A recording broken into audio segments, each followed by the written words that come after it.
Halo, assalamualaikum warahmatullahi wabarakatuh. Apa kabar teman-teman semua? Welcome to public speaking class. Oke, semoga teman-teman sehat selalu ya hari ini. Nah, ini minggu ke-13, betul ya? Di minggu ke-13 ini adalah minggu sebelum kita semua melaksanakan hari kemenangan bagi umat Islam, yaitu Hari Raya Idul Fitri.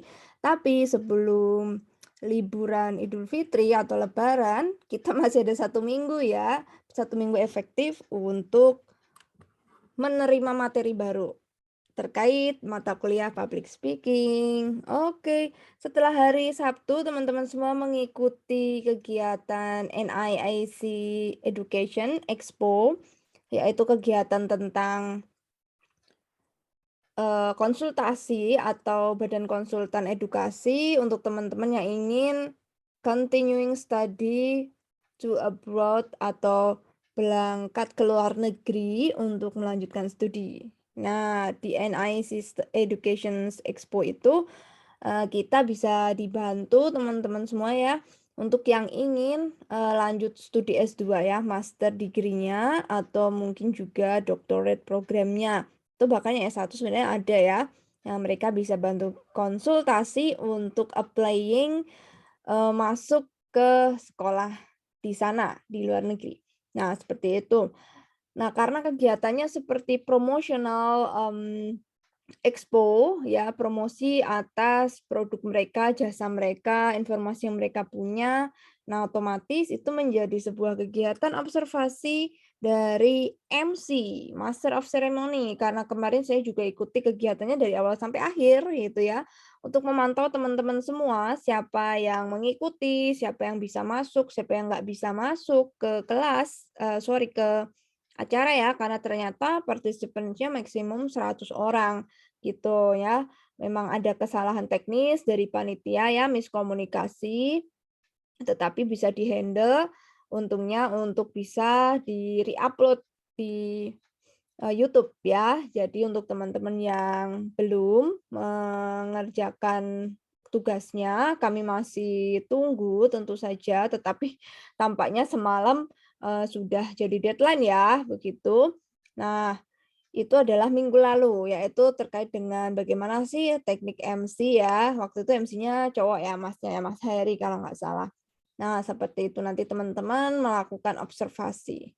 Oke, setelah minggu lalu observasi MC, untuk minggu ini karena temanya mungkin agak slow down sedikit, jadi kita ingin mereview dulu terkait dengan tugas teman-teman ya, tugas presentasi videonya dari menjawab 3 pertanyaan terkait teknik presentasi ya.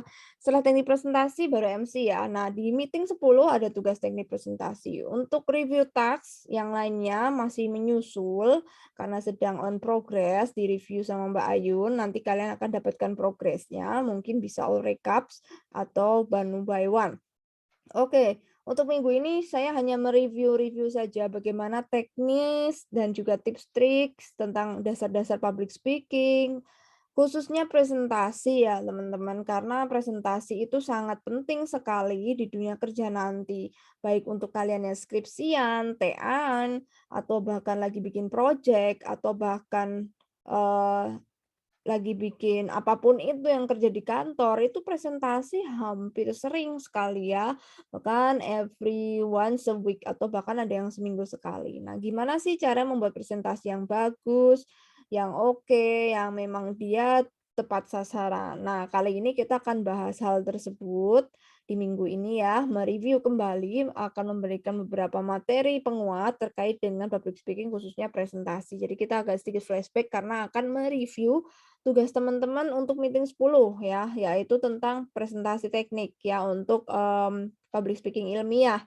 Oke, kita langsung saja untuk informasikan hasil review untuk meeting 10-nya yang terkait pembuatan presentasi teman-teman, terus nanti kalian record ya, yang kalian record dengan menjawab 3 pertanyaan tersebut. Nah, seperti apakah kira-kira, kemajuan yang kalian buat dan seberapa kalian memahami materi yang sudah dijelaskan, dilihat dari seberapa indikator teman-teman semua berhasil mengerjakan, begitu ya. Nah, ini dia evaluasi tugas yang sudah berhasil diidentifikasi, juga direview oleh Mbak Ayun, dibantu dengan Mbak Ayun ya. Nah, mmm, ini dia, untuk evaluasi tugas public speaking-nya ya, keterampilan berbicara dalam presentasi ilmiah ini adalah tugas di meeting 10 gitu ya, di meeting 10. Ada 4 indikator teman-teman semua ya. Saya akan informasikan indikatornya, di mana indikator ini saya buat, berdasarkan kemampuan yang teman-teman miliki begitu ya, kemampuan yang teman-teman miliki dan memang harus, kita bisa pahami semua. Oke, seperti itu. Jadi tugasnya adalah kalian harus membuat presentasi PPT-nya, setelah itu kalian record, kalian melakukan, presentasi dengan record video dan menunjukkan PPT ya. Dan di sini, kalian harus bisa output-nya adalah menyajikan presentasi slide yang rapi dan runut. Di samping itu juga harus bisa menjawab 3 pertanyaan. Yang pertama, pertanyaan terkait tentang how important presentation skill dalam karir seseorang. Lalu yang kedua, mengapa perlu ada sesi tanya jawab dalam sesi presentasi tersebut? Semisal kalian ada sebuah sesi presentasi, apakah itu penting gitu ya? Mengapa perlu ada sesi tanya jawab? Lalu yang ketiga, bagaimana cara memahami audiens ya, mengerti tentang audiens tersebut ketika presentasi. Dan apakah itu masuk ke faktor penunjang high impressive presentation skill? Gimana cara kita membuat presentasi yang sangat impresif, ya. Salah satunya memang tekniknya adalah kita memahami audiens itu sendiri.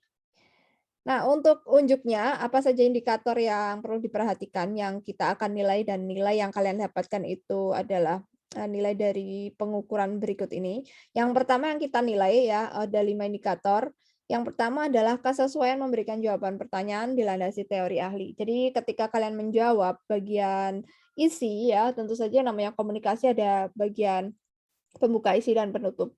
Nah, bagian dari isinya ketika kalian menyampaikan sebuah gagasan atau jawaban dari pertanyaan, itu kita nilai, apakah pertanyaan dari ketiga hal tersebut ya, 3 hal pertanyaan di atas itu bisa terjawab dan juga jawabannya harus disertai dengan contoh ya, disertai dengan contoh juga disertai dengan teori ahli, begitu ya. Jadi tidak hanya sekedar argumen kita, tetapi ada satu teori dari ahli yang menjadi landasan kita memberikan argumen secara pribadi. Nah, itu adalah aspek yang kita nilai, gitu. Ketika nanti ketiga-tiganya kalian bisa berikan contoh, dan dari ketiga pertanyaan tersebut didasari oleh teori ahli, tentu saja nilainya full score.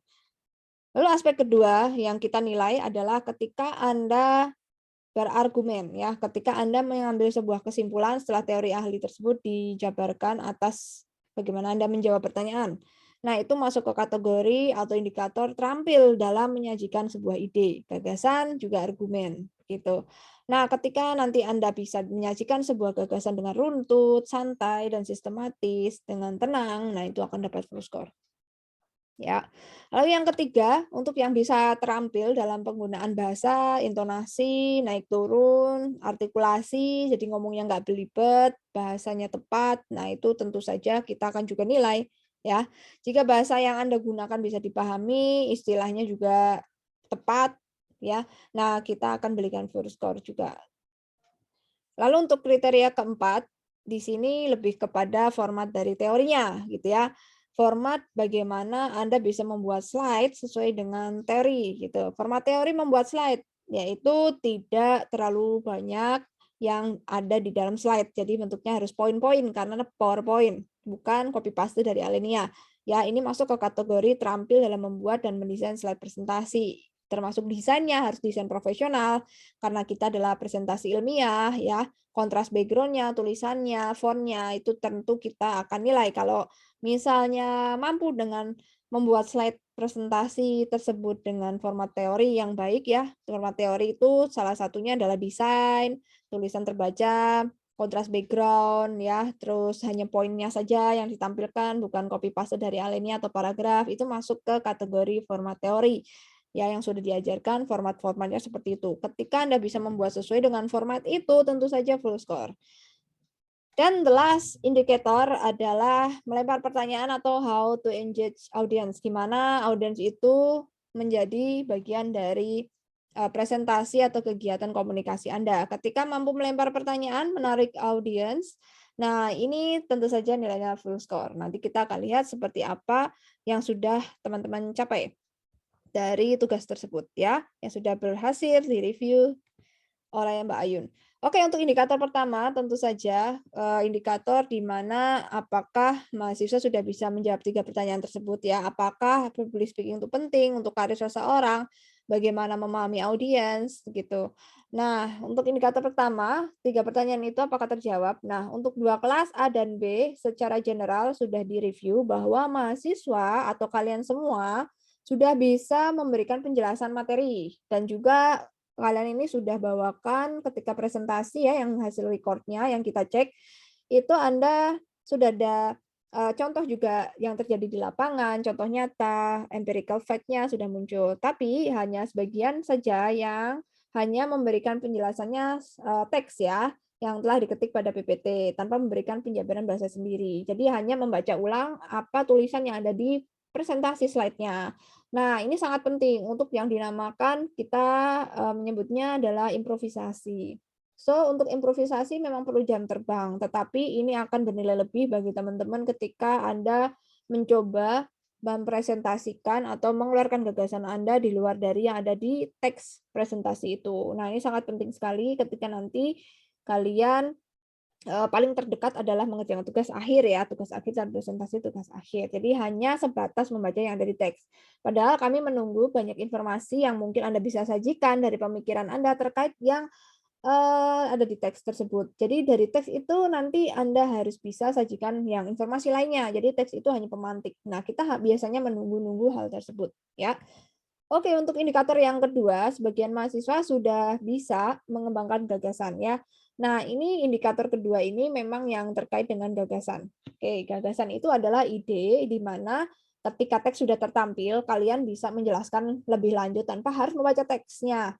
Gitu. Ini benar-benar murni dari gagasan Anda mengambil sebuah kesimpulan atau ekstraksi setelah Anda menjelaskan teori dan juga contohnya, sehingga Anda memberikan sebuah gagasan baru yang itu merangkum dari penjelasan di awal. Nah, memang sebagian dari kalian sudah mampu untuk memberikan penjelasannya, tapi hanya sebagian saja nih ya dari teman-teman semua ya yang memang membaca teks saja yang tadi sudah diinformasikan di indikator pertama.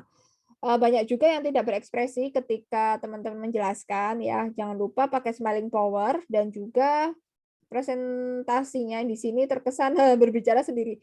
Oke ya, namanya presentasi seperti saya pun, saya ini bicara sendiri sih, tidak ada kalian ya. Tetapi ketika ada intonasi, nada, itu semua kita bisa buat seperti kita siaran radio. Kalau kalian, mmm, membayangkan ada audiens di sana, pasti Anda akan punya intonasi yang berbeda, ya. Anda harus punya imajinasi bahwa ketika Anda presentasi, walaupun ini sifatnya recording ya, umpamakan saja memang ada seseorang di luar sana yang akan mendengarkan ya, seperti podcast, Anda bikin record Spotify. Nah, itu masuk kategori bagaimana Anda berinteraksi walaupun sifatnya recording ya, oke? Lalu sebagian siswa memang sudah memberikan pengembangan pokok bahasan dengan menambahkan argumen ya berdasarkan pengalaman, tapi sebagian lagi tidak memberikan argumen. Oke, sebagian lagi tidak memberikan penjelasan tentang ide-ide, teman-teman semua. Padahal, teman-teman ini diberikan sebuah kesempatan untuk memberikan sebuah ide gitu ya, apapun idenya, walaupun itu mungkin nanti dinilai kurang tepat, yang penting disampaikan asal ada dasar teori, yang penting ke situ dulu. Oke, untuk yang ketiga, kita lanjut lagi. Indikator ketiga ini, kategorinya adalah, intonasi ya, bagaimana menyampaikan, bahasanya, apakah bisa dipahami, naik turunnya, untuk suara teman-teman. Nah, untuk beberapa dari kalian ini, intonasinya masih datar. Aku kurang tahu berapa persen dari semua populasi 2 kelas, gitu ya. Mungkin nanti bisa diinformasikan kembali berapa persennya, gitu, serta fokus membaca pada teks. Oke, sehingga kurang interaktif. Nah, ini dia yang banyak terjadi ya, kalau lulusan atau graduate, itu rata-rata membaca teksnya, teknik presentasinya, membaca teks gitu ya. Banyak yang masih membaca teks, belum mengimprovisasi dari di luar teks. Emang itu sedikit berat, kalian harus diri kalian, mengeksplor diri kalian, atau kalian mempunyai catatan sendiri, notes, di mana kalian bisa mengimprove dari luar teks ya. Itu biasanya kita akan nilai berbeda nih anak gitu ya. Ketika Anda bisa sajikan sebuah informasi dari luar teks, kita sudah bisa spotlight kalian bahwa you are different. Ya, you are different and you are special karena Anda berani. Dah itu aja. Kita punya sebuah catatan biasanya kalau dari HRD, dari orang-orang kantor ya. Dan masih banyak juga dari teman-teman menyampaikan mengulangi kata-kata yang tidak diperlukan. Mungkin repetitif dari kalimat-kalimatnya itu saja. Namun juga sebagian sudah menyampaikan materi seperti narasumber yang profesional dan mungkin kalian sudah punya rasa percaya diri ya. Jadi ini hanya terkait dengan konten saja, terkait dengan kontennya dan juga terkait dengan bagaimana kalian interaktif. Lalu indikator berikutnya yang keempat meliputi desain PPT. Nah, desain PPT ini di samping harus menarik, juga harus tepat karena untuk kategori profesional ya.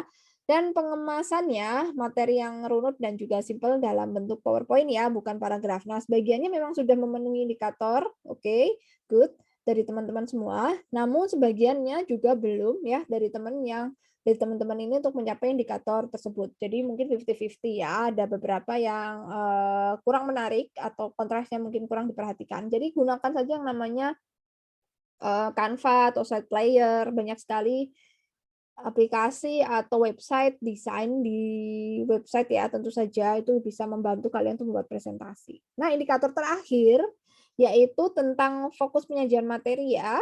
Untuk fokus penyajian materi seperti apa nih gitu, untuk engagement dari audiens, apakah interaktif atau tidak. Nah, fokus penyajian materi banyak nih yang fokusnya penyajian materi saja, belum pada pertanyaan ya, belum pada pertanyaan. Mungkin karena dikira teman-teman semua ini hanya menjelaskan materi. Tetapi yang namanya presentasi all itu tentu saja kita membuat bagaimana suasana ini hidup gitu ya. Bisa saja itu sifatnya pertanyaan yang hanya mematik saja ya. Jadi teman-teman menurut kalian apakah presentasi ini perlu dengan memahami audiens dulu? Ayo, apakah perlu kita memahami audiens kira-kira apa bagaimana coba? Jadi kayak artikel di copywriting gitu loh, artikel-artikel yang mungkin kalian sering baca ya di DN Times atau di CNN atau di mana tuh. Banyak sekali ya artikel-artikel menarik ya, Cosmopolitan gitu. Nah, itu biasanya diawali dengan pertanyaan kan, diawali dengan pertanyaan, "Apakah Anda termasuk orang yang rajin olahraga tiap pagi? Apakah Anda termasuk, orang yang sangat mencintai gorengan?" Nah, misalnya seperti itu. Nah, dengan pertanyaan-pertanyaan itu artinya dia berusaha menarik audiens dengan, pertanyaan memancing. Nah, bisa seperti melempar pertanyaan memancing. Nah, jadi ini untuk menjaga presentasi tetap mendapatkan spotlight ya. Pada slide penutup sudah ada pertanyaan any questions ya, tapi, mahasiswa tidak melempar pertanyaan atau hanya menutup saja presentasi. Ya bisa jadi, kalian bisa pancing-pancing untuk, pertanyaan apa yang kemungkinan itu, muncul atau terjadi pada teman-teman atau audiens yang menonton ya, gitu. Nah, untuk masukan ke depannya bagi teman-teman semua yang ketika menjelaskan materi presentasi dan sudah sampai melempar pertanyaan gitu, apakah ada yang ingin ditanyakan, apakah ada yang bertanya, apakah menurut kalian ini, Anda setuju gitu ya dengan apa yang saya jelaskan, apakah Anda punya ide yang lain, yang terkait dengan hal-hal bagaimana tips untuk meningkatkan presentasi yang lebih menarik, silakan komen di bawah. Nah, misalnya kalian mau jadi YouTuber tuh. Nah, seperti itu ya. Jadi ada lempar-lemparan pertanyaan. Jadi YouTuber sometimes di tengah-tengah tuh mereka ada bertanya sesuatu terus disuruh komen gitu ya di kolom komentar. Nah, beri jeda audiens ketika ingin bertanya agar teman-teman memancing audiens tersebut mau bertanya. Oke, itu dia sekilas dari review untuk tugas yang meeting 10 yaitu presentasi video yang di-record. Nah, kalian masih punya, tugas lagi ya, kalau nggak salah masih punya tanggungan tugas lagi selain hari Sabtu kemarin ya, hari Sabtu, yang kita harus review ya. Itu ada di English Business kalau nggak salah ya, di English Business itu agak nyambung juga sebenarnya skill-nya dengan public speaking, begitu. Kok ya ndelalah kelasnya sama gitu. Oke, ini akhir dari review ya.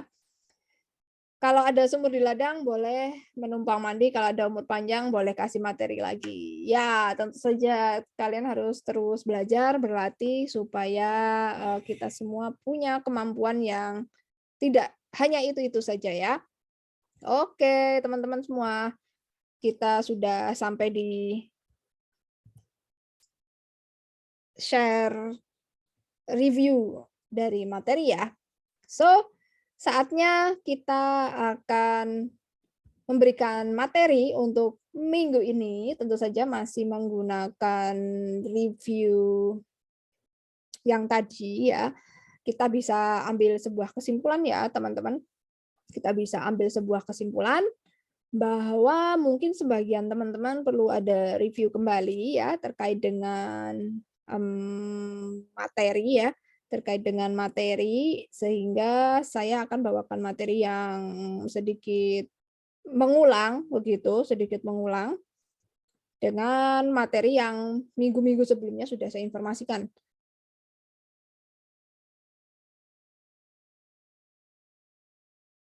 Baik, kita akan langsung saja menginformasikan materi apa sih yang bisa di-sharing-kan hari ini terkait dengan public speaking, yaitu masih tentang dasar-dasar public speaking, khususnya presentasi ya, karena ini tentang video presentasi yang sudah direview, jadi kita akan pertegas lagi materi untuk review presentasinya.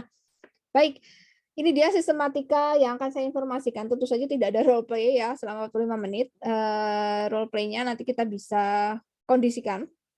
Baik, ini adalah PPT yang saya ambil dari set player, di mana ini milik Dr. Yopi Jonathan dari FKUGM. Saya mohon izin dan juga mohon kreditnya untuk sharing ilmunya yang dokter informasikan, dan saya bisa bagikan informasi ini ke mahasiswa atau teman-teman kita di luar sana yang membutuhkan ilmu ini ya. Terima kasih sebelumnya. Baik. Dasar-dasar public speaking, elemen public speaking, teknik presentasi efektif, nanti ada diskusi dan juga pembahasan. Nah, ini dia yang kita akan informasikan ke teman-teman semua ya, apa saja sih dasar-dasarnya sebenarnya dari public speaking itu. Kenapa harus ada pertanyaan, kenapa juga harus meng-engage sebuah audience, vibe audience yang supaya interaktif. Nah, ini dia tujuan pembelajaran kita untuk minggu ini adalah meningkatkan pemahaman mengenai public speaking itu sendiri. Kita harus paham kenapa kita harus bicara di depan umum. Memang sebagian dari teman-teman sudah bicara di depan umum, tuh ya.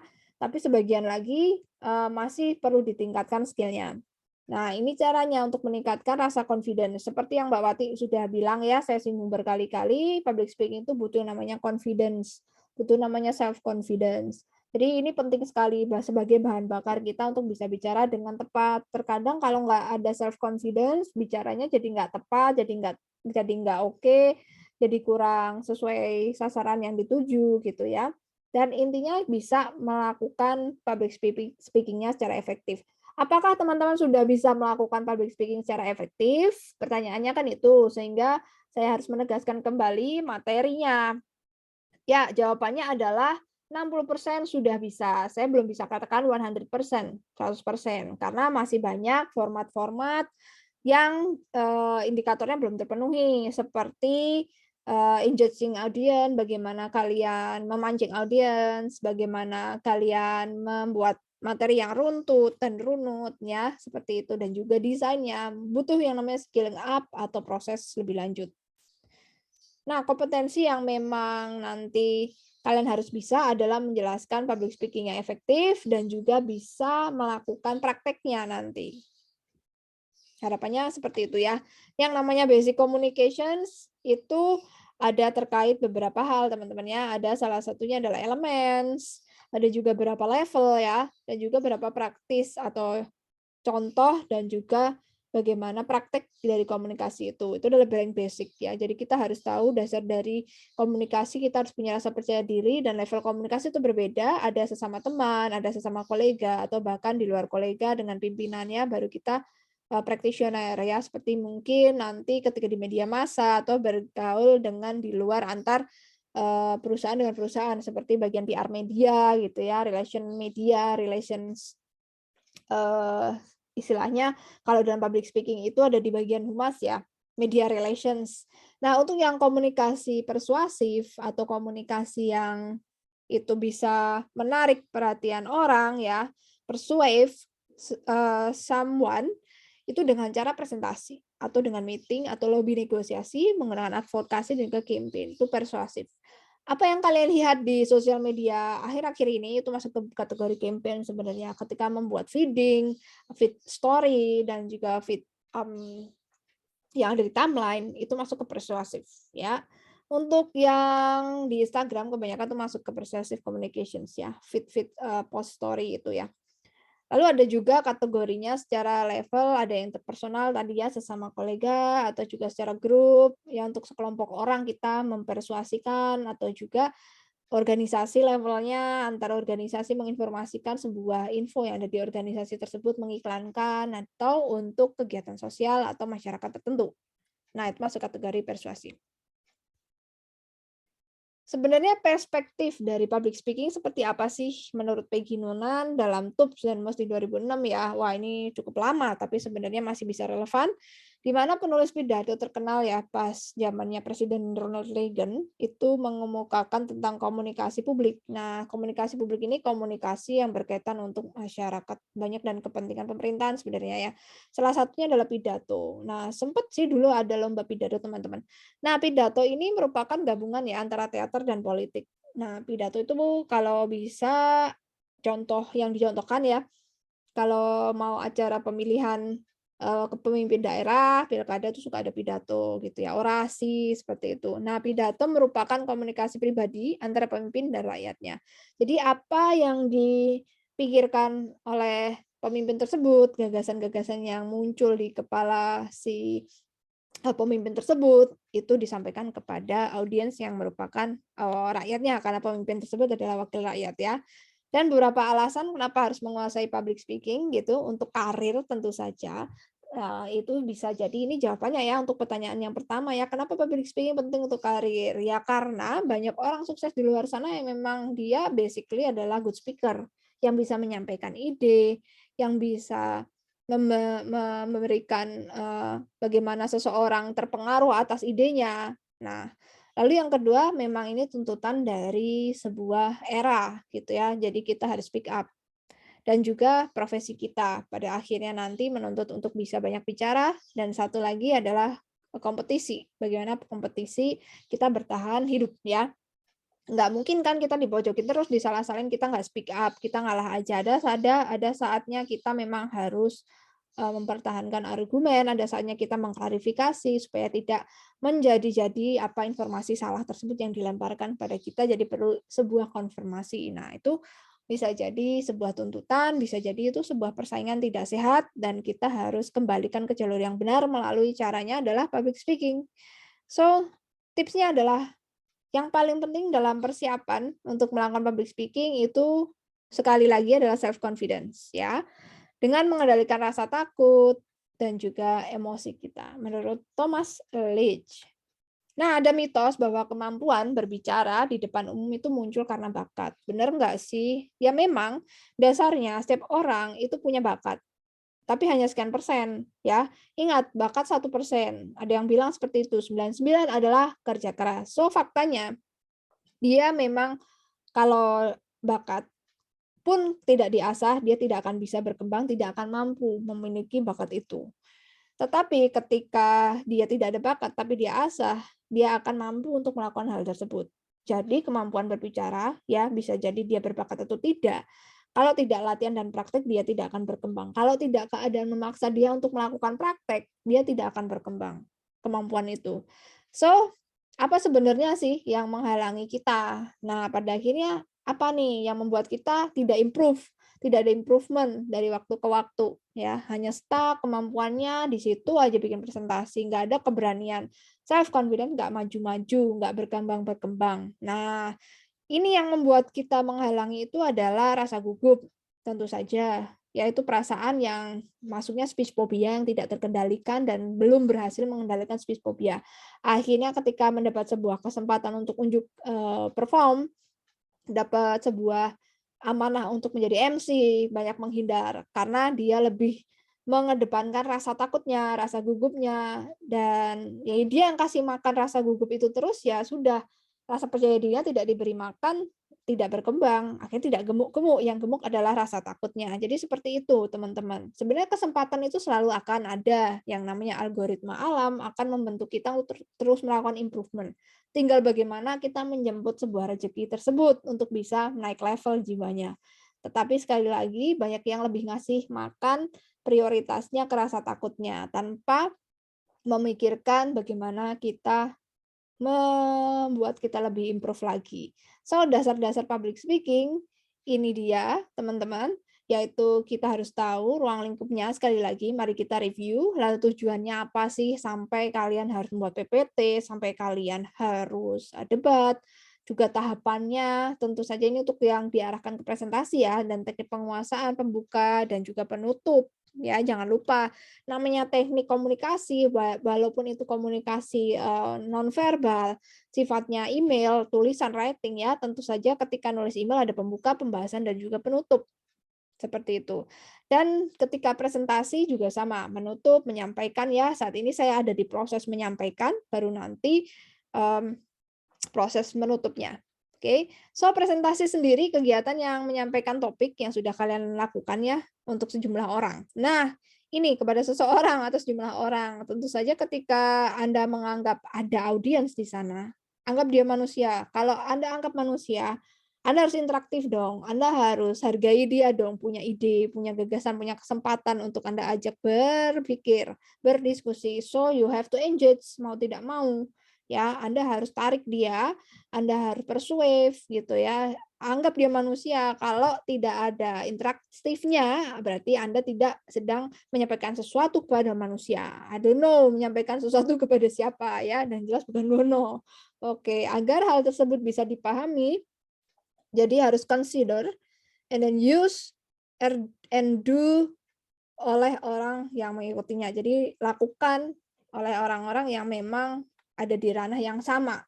Dari tujuan presentasi selain menginformasikan, juga mengubah sikap atau pandangan seseorang ya, persuade tadi ya, membujuk dalam artian supaya satu ide sepakat dengan ide kita, dan mobilize di mana audiens itu melakukan sesuatu setelah mendengar gitu. Itu yang saya lakukan tentu saja untuk para guru, para dosen, siapapun seorang good speaker yang itu dia punya masa ya, baik itu dari ranah pendidikan, baik ranah teknik ketika dia mengarahkan briefing ya, tentu saja tujuannya adalah mobilize, meminta sesuatu audiens itu setelah mendengarkan melakukan yang diminta dari, yang sudah disampaikan ya.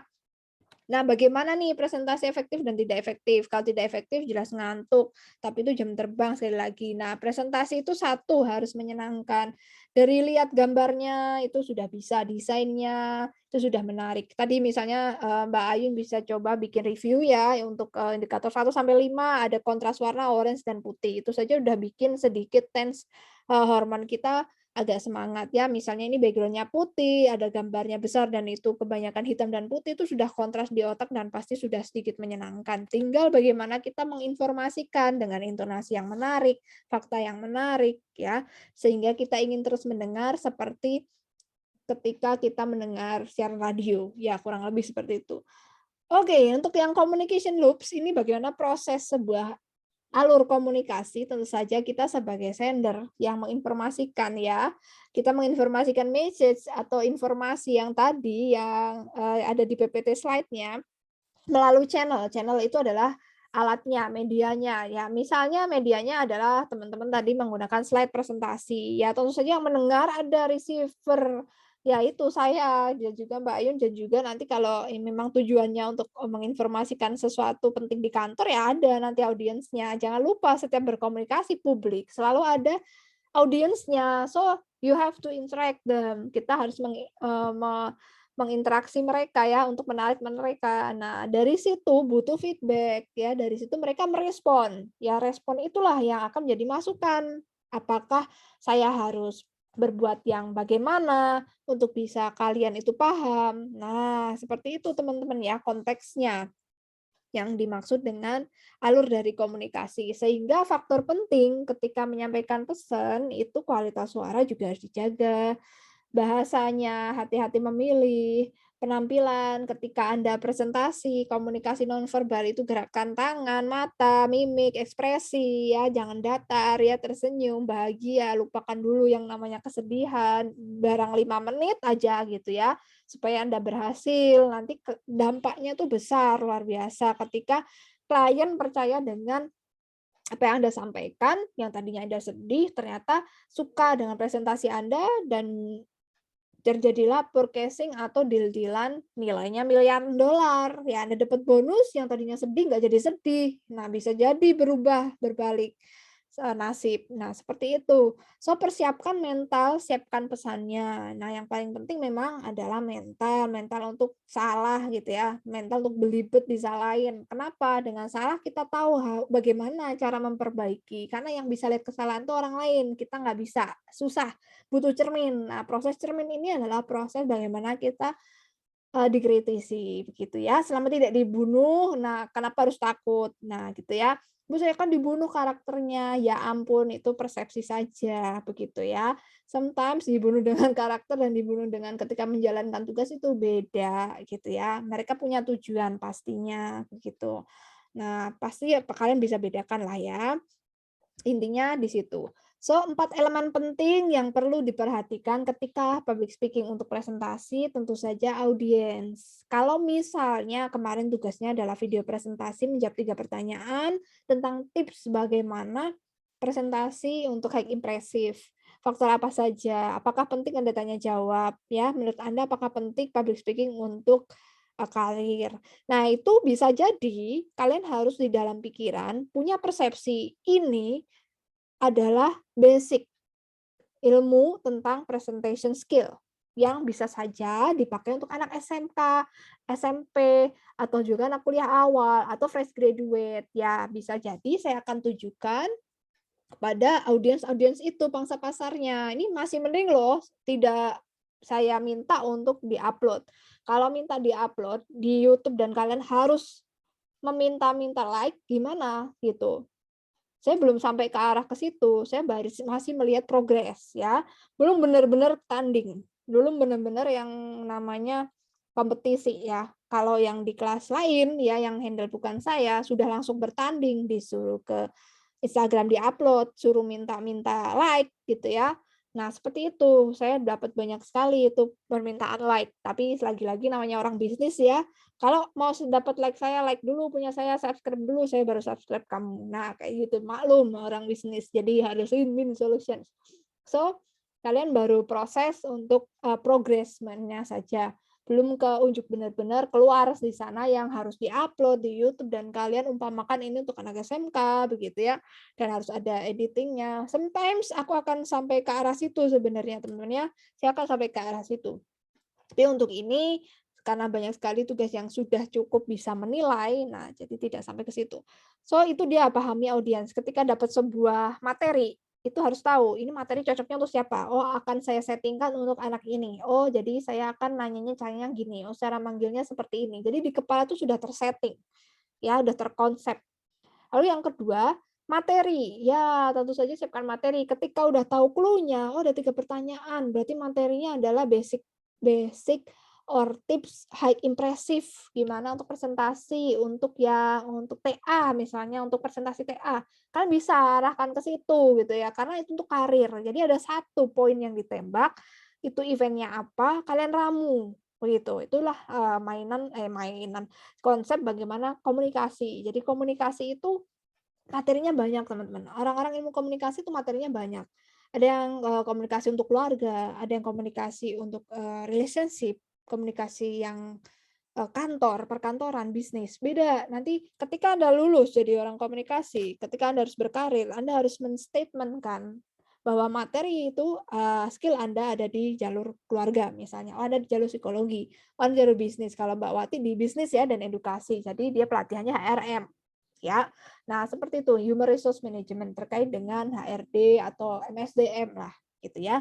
Ada juga yang psikologi, ada yang family gitu ya. Banyak banget ya, banyak banget. Jadi di situ yang dimaksud ya kontennya, materi ini kontennya cocoknya ini. Jadi aku punya konsep audiensnya harus ini yang aku buat.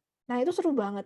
Seperti kalian punya konsep khayalan ya, punya konsep khayalan yang, "Oh, aku sukanya karen ke sini, arah ke sini. Jadi ini sudah aku ramu jadi package-nya seperti ini." Begitu. Makanya dari situ ketika udah ada konsep, oh cocoknya untuk audiens ini nih, pangsa pasar ini nih. Nah, kalau udah gitu kalian yakin, kalian akan sampaikan dengan percaya diri. Karena emang pasarnya ini kok untuk anak yang fresh graduate kok, makanya aku nyampainya hanya sebatas ini materinya gitu ya.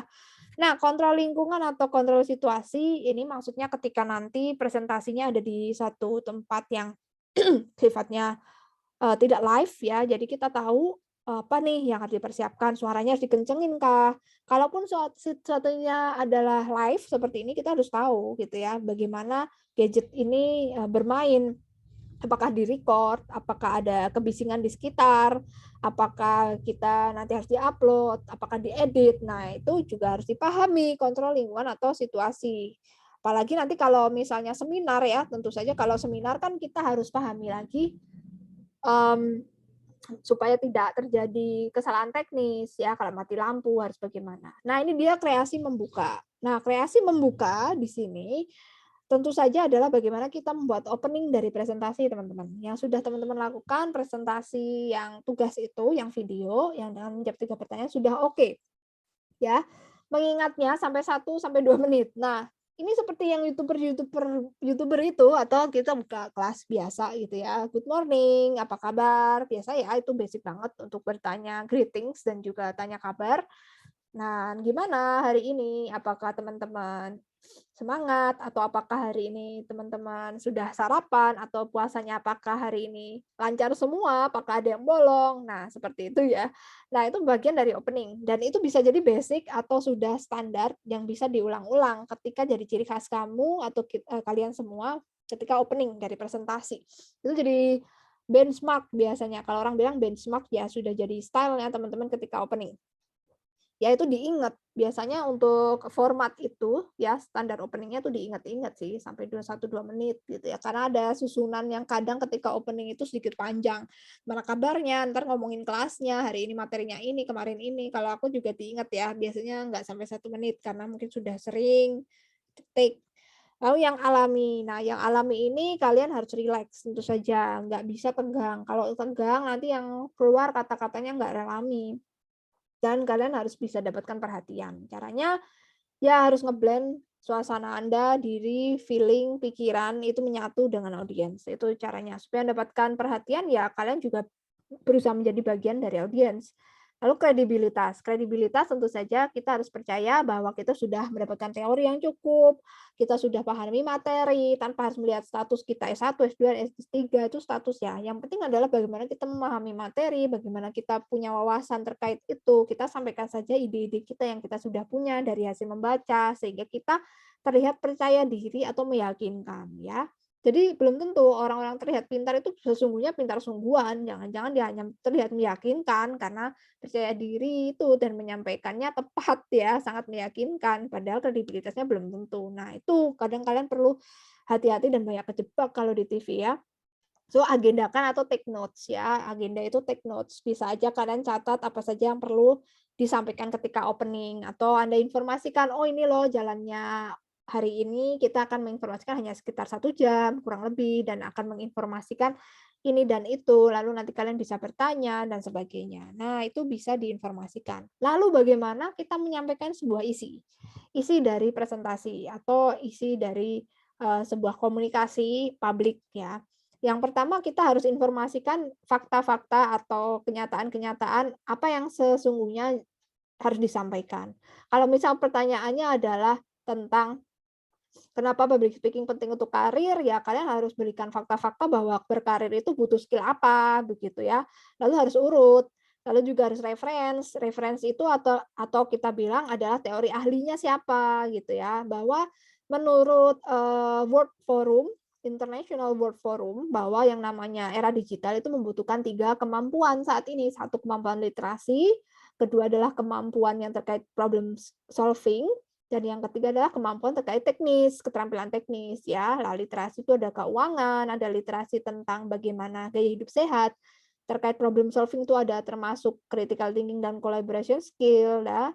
Terus yang terakhir ada terkait dengan keterampilan ya, skill-skill keterampilan yaitu Misalnya adalah keterampilan, presentasi, hard skill itu. Nah, itu ada reference ya, reference-nya misalnya dari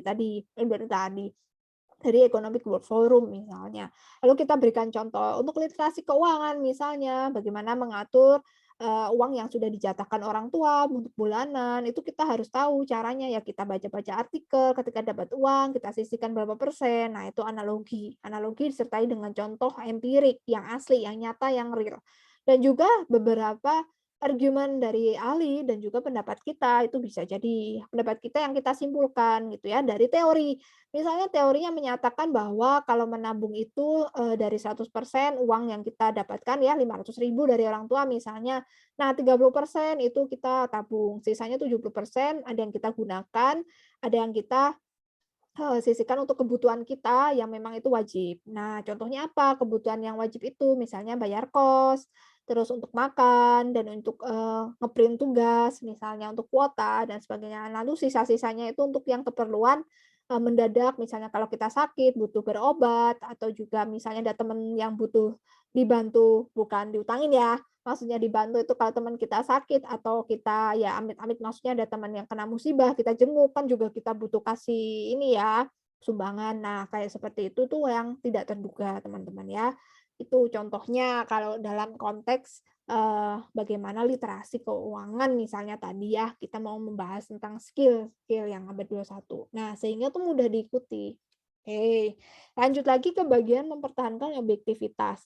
Objektivitas ini adalah bagaimana semua orang itu meyakini bahwa itu udah general, benar ya, fakta-fakta itu dialami semua orang. Mengapa kita di sini, mengapa public speaking penting, kalian pasti juga akan melalui yang namanya skripsi, kalian melalui yang namanya, tugas akhir. Nah, itu kan objektivitas, artinya kamu juga ngalamin, saya ngalamin, dan itu objektif, ada, nyata, bukan hanya saya yang ngalamin ya subjektif, kalian ini nanti ini loh, saya enggak, misalnya. Lah, kalau hanya satu subjektif, begitu ya.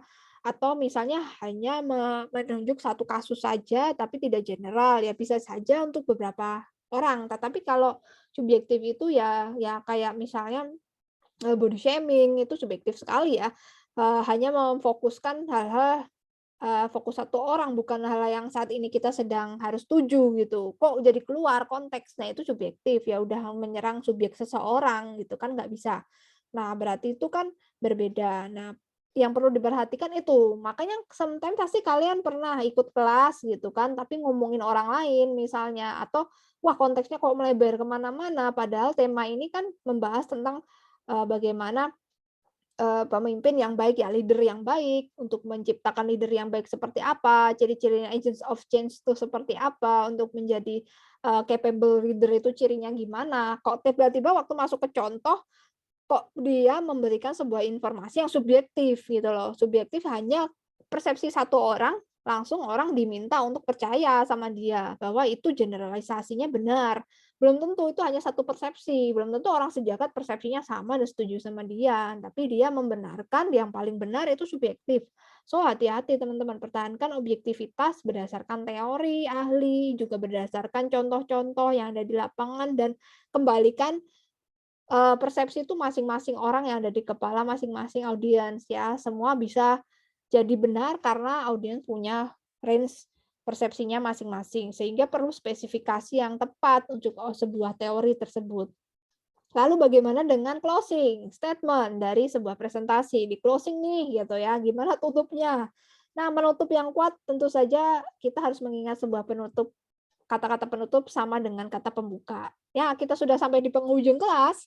Jadi itu review yang saya informasikan bagaimana. Nah, pasti teman-teman merasa kembali ter-refresh kan. Nah, kayak gitu loh, kayak ada sebuah format atau standar yang default yang itu sudah bisa kita pakai untuk event yang sama terus-menerus. Nah, itu bisa kita ingat-ingat ya, bisa nggak diingat-ingatnya ya biasanya 1 menit, 2 menit, ya. Lalu itu ada merupakan hal yang inti, hal yang pokok. Lalu menanyakan kesepakatan, bagaimana? Apakah, kita akan lanjutkan ke tanya jawab, apakah sudah paham?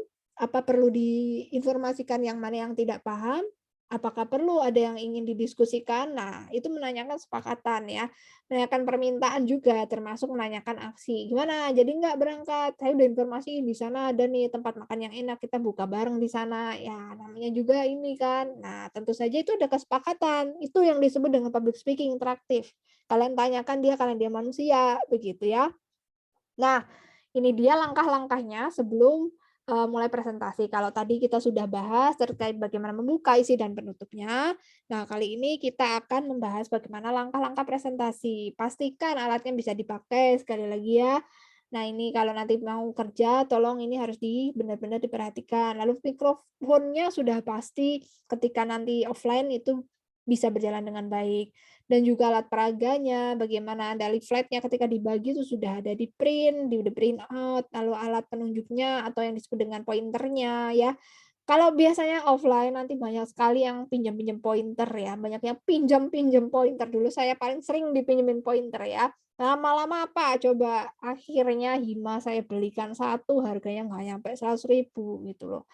Terus akhirnya, "Kenapa kalian nggak mau urunan 10.000 wong kalian anggota banyak, pinjem-pinjem mulu, apa nggak ya malu?" Gitu loh. Mbok ya, oh punya inisiatif seperti itu. Terus akhirnya mereka, ya ada yang ngibahin juga sih pada akhirnya ya, seperti itu. Ya sempet saya mau hibahkan tapi nggak jadi, "Bu, nggak jadi, sudah dihibahkan yang lebih bagus." Oke, good malahan. Itu ya. Oke, lalu pengaturan tempat duduk. Lah, pengaturan tempat duduk ini bisa jadi susunan bagaimana menghadap ke podium atau bentuknya hanya melingkar ya. Jadi macam-macam sesuai dengan kebutuhan. Lalu analisis peserta dan acara. Nah, ini kita perlu bikin sebuah konsep dalam pikiran dan alur komunikasi kita ketika nanti disuruh presentasi. Kenapa sih harus diadakan? Apakah presentasi ini lama, seberapa lama, di mana, dan harus bagaimana? Apakah harus lucu, harus serius, harus pakai bahasa Inggris, bahasa Jepang, Arab, ya itu kita harus tahu acara apaan nih, jangan sampai kita awkward banget nih, si acara nggak ngerti acaranya.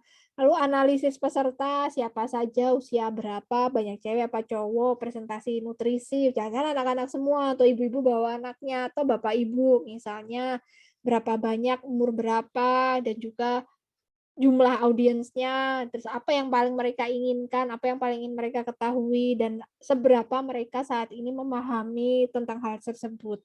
Ya, background mereka bagaimana. Nah, itu adalah salah satu tips ya, supaya kita impresifnya itu dapat, apa yang mereka mau dapat, itu tipsnya. Memahami audiens itu tahu latar belakang audiens.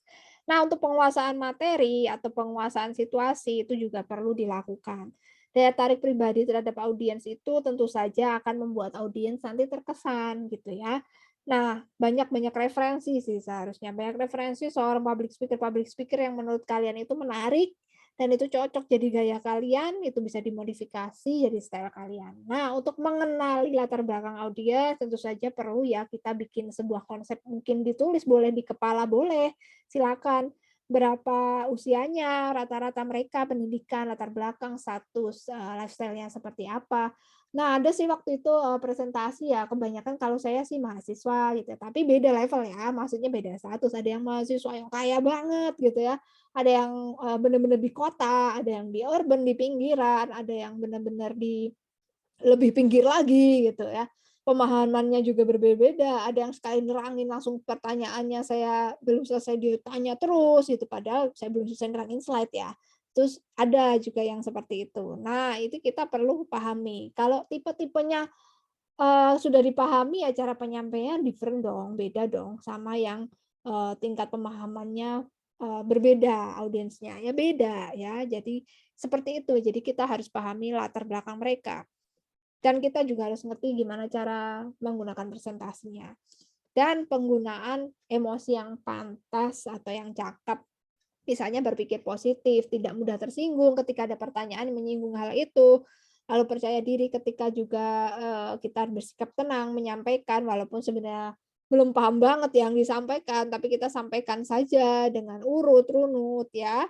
Nah, nanti kalau ditanyain kita kurang paham menjawab pertanyaannya, kita bisa bilang bahwa, "Saya akan mencari jawabannya dulu, saya akan informasikan nanti di forum grup dan forum yang kita sudah punya, misalnya seperti itu ya.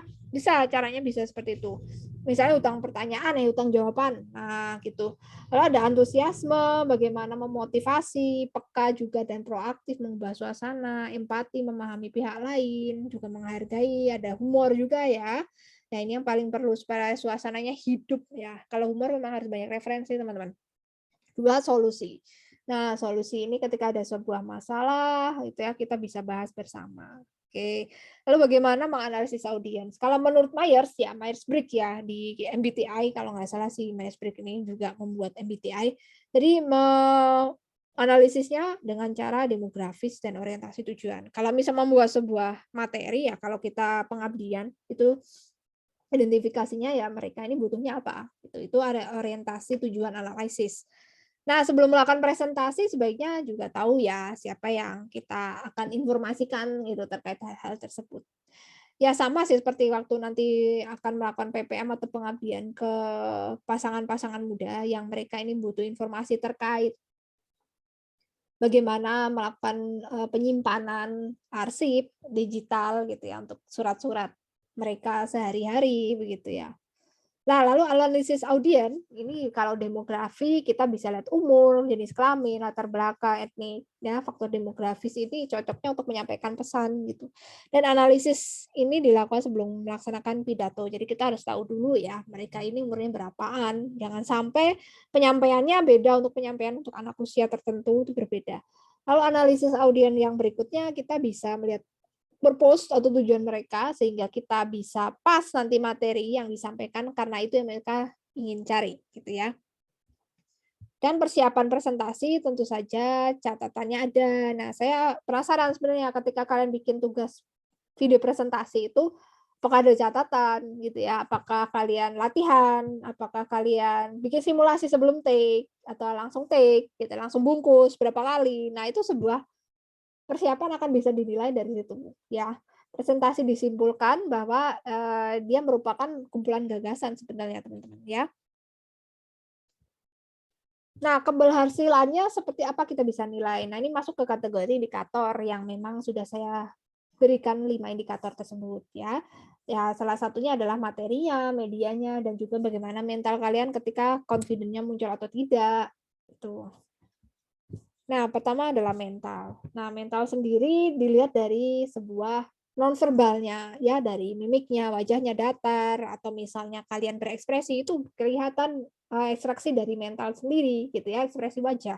Tentu saja ekspresi wajah itu sudah bisa kita nilai mental kalian sejauh mana, percaya dirinya sejauh mana. Ketika datar, waduh, belum nyampe, ini berarti indikator mentalnya belum dapat. Nah, kita sudah langsung bisa ngambil sebuah kesimpulan ke situ, ya, karena itu adalah indikator bagian dari mental. Ya, ini dia yaitu dari senyum, ekspresi, kontak mata, gestur berdiri atau tangannya banyak gerak, kebiasaan buruk misalnya garuk-garuk kepala atau melihat mata atau gimana. Nah, melihat mata itu juga bagian dari, mental yang kita bisa nilai ya.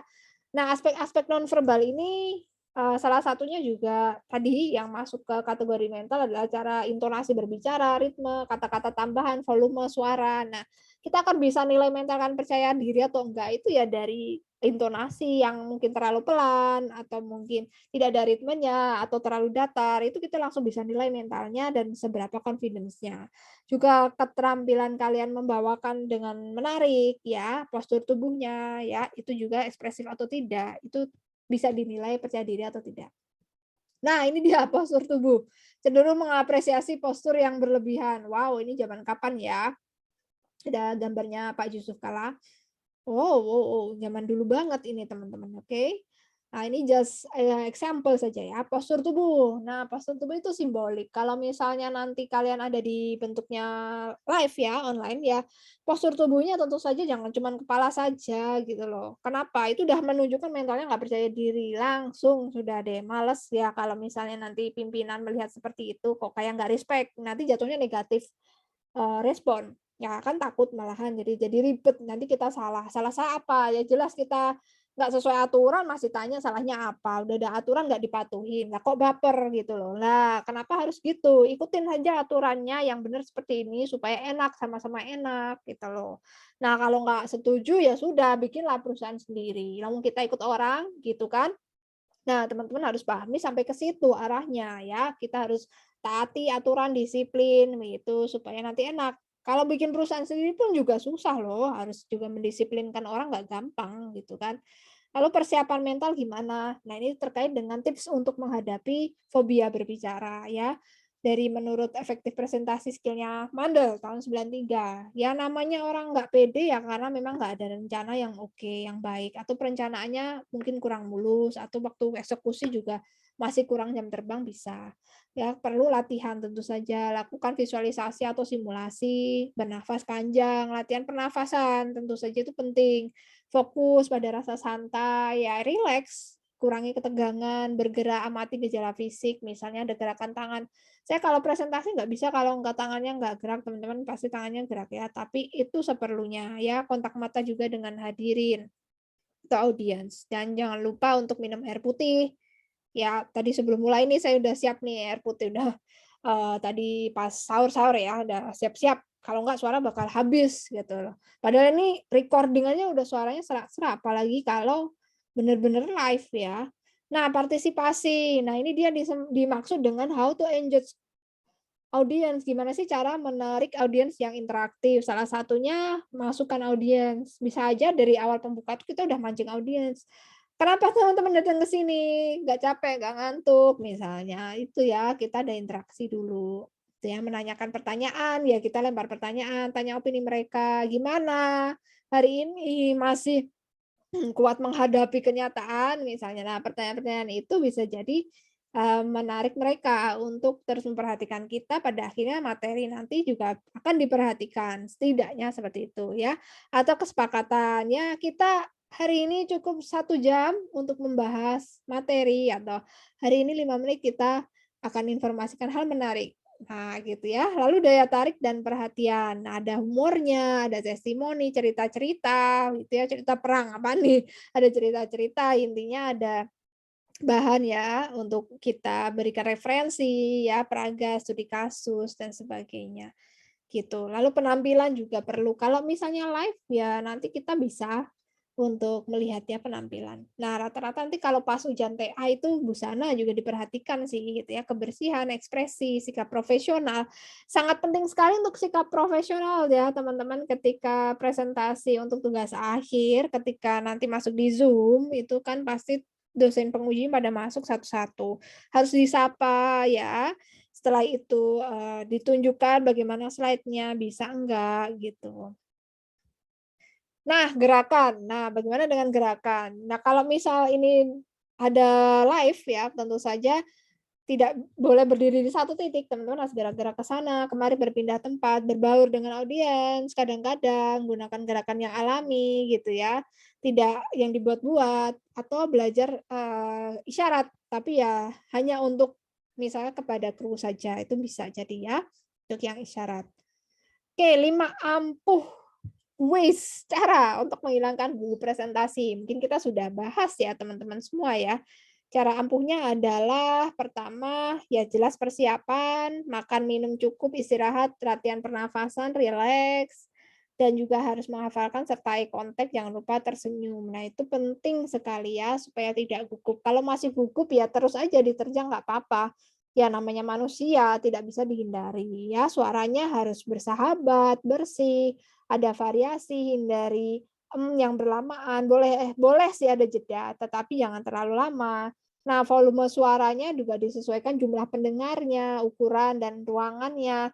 Tekanan juga perlu diperhatikan, jangan berteriak, berbicaranya harus jelas, intinya gitu. Dan nada tidak monoton, karena kemarin contohnya masih banyak yang datar, dari ekspresi, dari nada, naik turunnya kurang. Itu artinya referensi Anda kurang ya, knowledge atau wawasannya masih kurang, masih belum banyak nonton video orang ngomong, udah itu aja, ketahuannya di situ. Ya, yang masih pada datar itu jarang banget nonton orang public speaking. Mau dia public speaking humor, mau dia public speaking berita, pokoknya orang ngomong di TV atau di video. Kalaupun pernah, pasti yang cuman hiburan ya, jarang yang ngomong. Jangan-jangan cuma yang TikTok aja, ketawa selesai atau improvement-nya kita nggak ada, just for entertainment ya. Kalau kalian memanfaatkan sosial media, jangan just for entertainment, tapi skill kalian harus up harus skilling up untuk improvement-nya ya, harus ada knowledge atau acknowledge atau kalian punya wawasan dan itu bisa jadi ke skill, nambah skill Anda, gitu. Harus bisa seperti itu memanfaatkan sosial media gitu ya.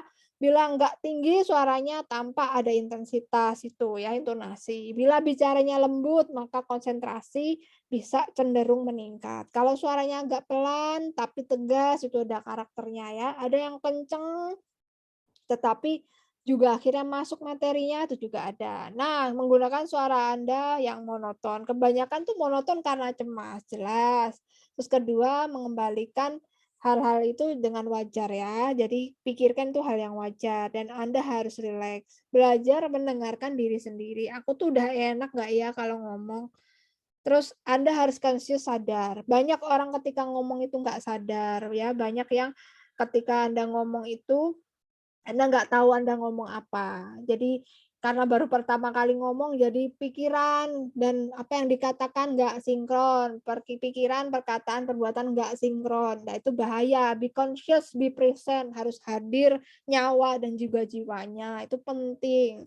Itulah public speaking ya, jadi Anda harus be present. Emang berat, susah pertama kali, tapi nggak di ending. Kalau awal itu selalu berat, nggak ada awal gampang ya, karena namanya skill yang high skill itu awal pasti susah, kalau udah sering nanti lama-lama ringan, gitu aja. Nah, irama juga harus menunjukkan bicaranya itu dari satu pokok bahasan ke pokok bahasan lain, itu ada ritmenya ya, iramanya juga ada efek dramatis. Bisa jadi misal, ada sebuah penegasan yang pertama, yang kedua, lalu yang terakhir, hari ini kita akan nah itu ada naik turunnya. So, dalam menyimpulkan presentasi, lakukan secara perlahan, berikan waktu mereka ini untuk menyerap informasi, gitu ya. Nah, paling saya suka adalah Pak Soekarno, tapi dia lebih ke orator ya, lebih ke politik, karena persuasif teman-teman ya, lebih ke persuasif, bagaimana orang-orang percaya sama, beliau, gitu. Ya karena dia harus menggerakkan satu bangsa, satu negara, satu komunitas yang memang satu grup sama dia, sama beliau, juga seperti Barack Obama juga ya, yang terkenal katanya, seorang good speaker ya, tapi juga bisa entertain, di satu sisi beliau juga lucu ya. Ada juga selebriti yang memang dia adalah seorang public speaking, ya iya nanti dia di-endorse banyak produk ya, apalagi biasanya di NGO untuk beberapa, eee, produk-produk yang terkait, masyarakat, sosial community. Nah, satu ini ada yang Bapak Mario Teguh dulu pernah, jadi motivator yang sering muncul di TV, ada juga Martin Luther King yang di mana dia seorang, motivator. Nah, itu kalian bisa lihat nanti di YouTube seperti apa Martin Luther King. Kalau saya mah sukanya Kaisar Hirohito, susah ya, ya karena Kaisar Jepang dulu bisa menggerakkan satu negara untuk terus maju. Susah deh itu ya untuk bisa seperti itu punya materi, punya mental yang kuat satu bangsa itu susah kalau nggak orang yang benar-benar penggerak banget gitu ya, kayak Sehari-Hiro itu ya, era waktu perang dunia. Bagaimana lo bisa bangkit setelah dibom atom kalau nggak ada penggerak yang luar biasa waktu itu ya, Hiro itu minta sisa dari yang dibom itu 45.000 itu guru gitu. Jadi dia mencari berapa guru yang tersisa. Dari peperangan itu dikumpulkan, langsung dibuatkan sebuah camp khusus, ada misi ya, yang harus dibangun itu adalah, pendidikan gimana Jepang itu di tahun 1945 90% harus buta huruf, tugas guru-guru harus itu, ya itu yang itu yang minta. Nah seperti itu teman-teman hanya sekilas info, kalau nggak percaya coba cek di YouTube deh ya.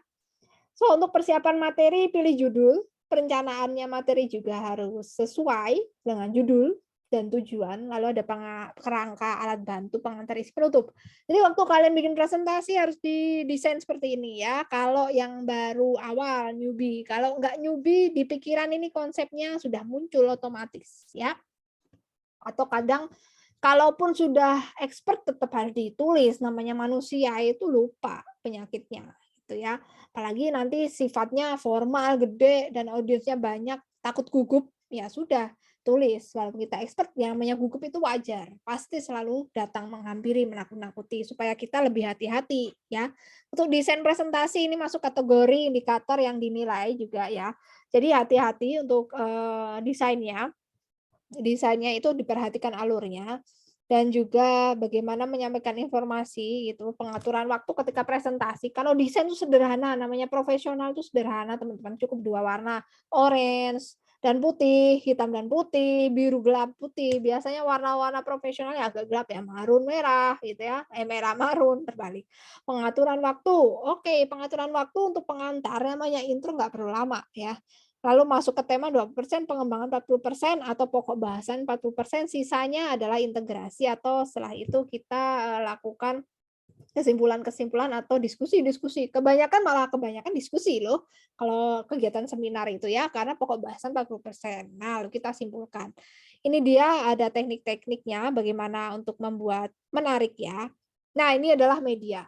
Oke, bagaimana dengan media atau alat bantunya teman-teman? Untuk alat bantu atau media, kita tentu saja harus pilih. Kalau ini kan tentu saja kita Zoom ya, atau kalian lakukan dengan record video sendiri bisa, atau apapun itu dari kamera terus Anda record. Nah, itu media bisa. Atau paling tidak kalau nanti nge-live itu benar-benar harus dipastikan, layarnya tidak ada error dan sebagainya. Nah, bagaimana dengan fokus? Nah, seperti ini OHP dan alat ini yang di live ya, live atau di offline. Ini OHP zaman dulu sekali ya, teman-teman. Oke, ini yang transparan gitu ya. Bantuan visual tentu saja harus ada gambar dan gambarnya harus related ya, harus related dengan tema gitu. Seharusnya kalau kalau misal itu sifatnya formal ya. Nah, mungkin ada animasi yang tidak perlu, hati-hati kalau bentuknya formal. Aduh, kalau ice breaking mungkin boleh istirahat, tapi kalau menyampaikan materi kalau serius jadi ya perlu hati-hati ya. Komunikasi A versus komunikasi B.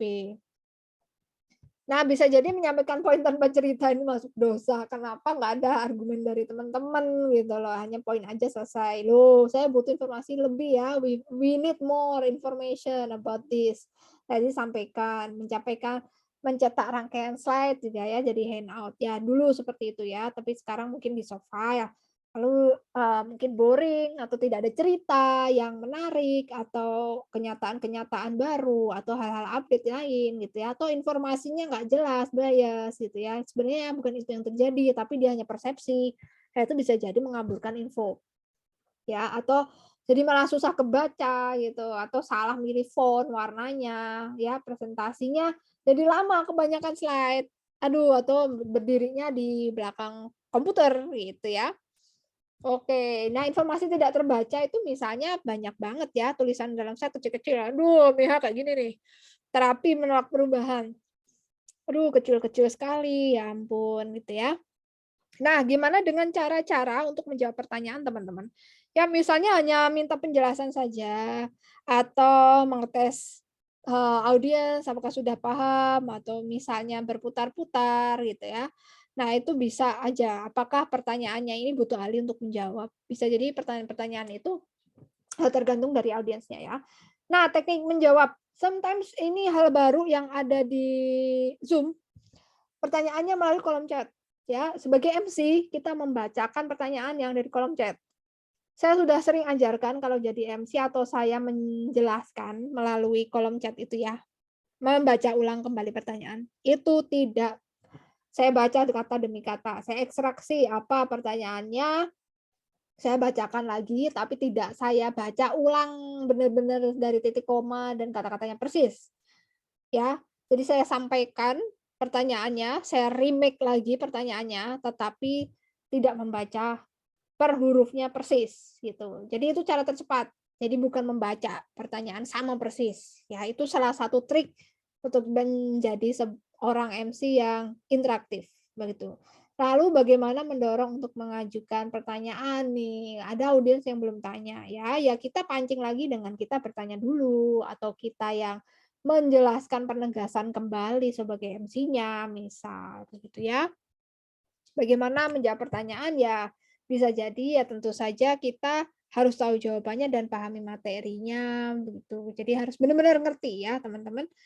Oke, jawab pertanyaannya secara singkat, jangan berbelit-belit karena waktu yang kita jelaskan itu harus lebih sedikit daripada materi yang kita sampaikan ya. Presentasi yang tidak efektif tentu saja yang terlalu panjang, slide-nya kepanjangan ya, atau yang membingungkan, membosankan gitu ya, menggunakan gaya bahasa tidak menarik. Sehingga tidak disarankan adalah excuse ya, "Mohon maaf saya kurang memahami ini." Kalau banyak excuse sangat disayangkan, tetapi satu kali boleh. Misalnya saya bukan di sini, tapi setidaknya saya tahu ini gitu ya. Pembelanging peserta begitu. Nah, ini kita harus, mengerti tentang materi. Kalau misal merasa harus menjawab, "Gimana Bu kalau nggak ngerti?" Ya biasanya ada juga yang nggak ngerti, ya udah kita utang kan, namanya utang menjawab.